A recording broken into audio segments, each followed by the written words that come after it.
Plus que jamais, le Mali entend retrouver la place qui lui revient dans le concert des nations, a déclaré mercredi, le président Assimi Goïta, à l'occasion de la célébration de la 62e fête d'indépendance de la République du Mali. Dans son discours à la nation mercredi 21 septembre 2022, le président du Mali, Assimi Goïta, a salué la résilience du peuple malien face aux sanctions externes et qui, par-dessus tout, s'est mobilisé derrière les autorités de la transition dans l'attente de leurs objectifs pour le développement du Mali. Le Mali se trouve à une phase décisive de son histoire. Ce n'est donc pas le moment de succomber aux démons de la division, malgré les actions de manipulation et les campagnes médiatiques mensongères à but subversif, visant à saper le moral de nos vaillants soldats et à créer la confusion au sein de notre peuple.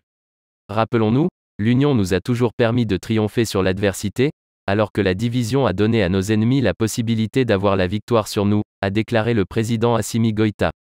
Plus que jamais, le Mali entend retrouver la place qui lui revient dans le concert des nations. Je voudrais saluer notre diplomatie qui, de manière courageuse et professionnelle, porte la voix du Mali partout où cela se doit.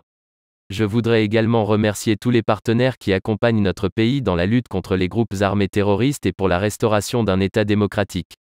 Toujours dans son allocution, Assimi Goïta a réitéré sa promesse au peuple malien, nous promettons de poursuivre le combat jusqu'à la libération totale de notre pays.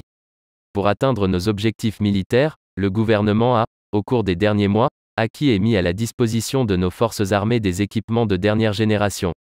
Il s'agit notamment de véhicules tactiques, d'engins blindés, de camions logistiques, d'ambulances, d'armes individuelles et collectives, mais aussi des vecteurs aériens, a ajouté le patron du palais de Koulouba. L'œuvre de refondation de l'État initiée sur la base des recommandations des Assises nationales de la refondation se poursuit à travers plusieurs actions comme l'adoption d'une nouvelle loi électorale et l'élaboration d'une nouvelle constitution qui nous permettront de doter notre pays d'institutions démocratiques stables, a-t-il rappelé.